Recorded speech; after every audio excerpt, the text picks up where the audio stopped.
உடன்பிறப்பு மூலமாக அனுகூலமான பலன்களை அடையக்கூடிய ஜாதகங்கள் யார், உடன்பிறப்புகளால் சாதகமான பலன்கள் அடையக்கூடிய ஒரு அதிர்ஷ்டம் கொண்ட ஜாதகம் யார் என்பதனை பற்றி விளக்கமாக கூற உள்ளேன். ஒரு ஜாதகத்துல இளைய உடன்பிறப்பை குறிக்கிறது செவ்வாய். சகோதர காரகன் செவ்வாய்ன்னு சொல்லுவோம். இளைய உடன்பிறப்பை முக்கியமா குறிப்பிடுறது செவ்வாய்.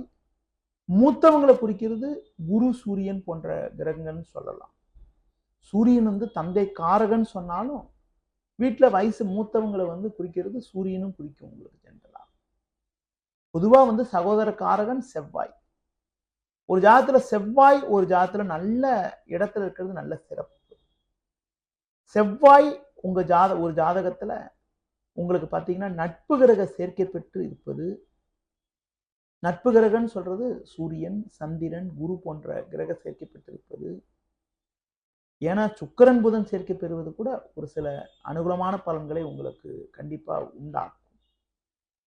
அடுத்து பார்த்தீங்கன்றால் உங்களுக்கு செவ்வாய் ஒரு குரு போன்ற சுபகிரக பார்வையோடு இருந்தாலும், செவ்வாய்க்கு நல்ல கிரக தொடர்போடு இருந்தாலும் உடன் பிறந்தவர்கள் மூலமாக அனுகூலமான பலன்கள் ஏற்படும்.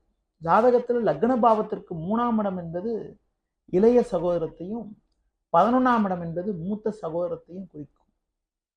3ஆம் இடம் நல்லா இருந்து செவ்வாய் நல்லா இருந்தா இளைய சகோதரர்கள் மூலமா நல்ல அனுகூலமும், அடுத்து 11ஆம் இடம் நல்லா இருந்து செவ்வாய் நல்லா இருந்து சூரியன் நல்லா இருந்து குரு நல்லா இருந்தா மூத்த சகோதரர்கள் மூலமாக நல்ல ஒரு அனுகூலங்களும் உண்டாகும். எந்த ஒரு ஜாதகத்திலையும் உங்களுக்கு செவ்வாய் சனி சேர்க்கை பெறக்கூடாது. செவ்வாய் சனி சேர்க்கை பெற்றால் கூட பிறந்தவங்க கிட்ட கொஞ்சம் மனஸ்தாபங்கள், கருத்து வேறுபாடுகள் உண்டாகும். அதுபோல செவ்வாய் ராகு கேது சேர்க்கை பெறக்கூடாது. ராகு கேதுக்கு திரிகோணத்துல செவ்வாய் இருக்கக்கூடாது. அதிலும் குறிப்பாக மெயினா உங்களுக்கு செவ்வாய் கேது சேர்க்கை பெற்று இருக்கக்கூடாதுங்க. செவ்வாய் கேது சேர்க்கை பெற்று ஒரு ஜாதகத்தில் இருந்தால் அவங்களுக்கு உடன்பிறந்த சகோதரர்கள் மூலமாக மனஸ்தாபங்கள், சகோதரர்கள் மூலமாக கருத்து வேறுபாடுகள், சகோதரர்கள் மூலமாக வம்பு வழக்குகள், நிம்மதி குறைவெல்லாம் உண்டாகும். அதுபோல செவ்வாய் ராகு கேது நட்சத்திரம், சனி நட்சத்திரம் போன்ற நட்சத்திரங்களில் அமைய பெறுவது அவ்வளவு ஒன்றும் விசேஷம்னு சொல்ல முடியாது. எந்த ஒரு ஜாதத்துல செவ்வாய் ராகு கேது தொடர்போடு இருக்குதோ அவங்களுக்கு பெரும்பாலும் சகோதரர்கள் இருக்கிறது இல்லை. அப்படி இருந்தாலும் ஒரு ஒற்றுமை என்பது அவ்வளவு ஒன்றும் சிறப்பா இருக்கிறது இல்லை. செவ்வாய் பலமா இருக்கான்னு பாருங்க.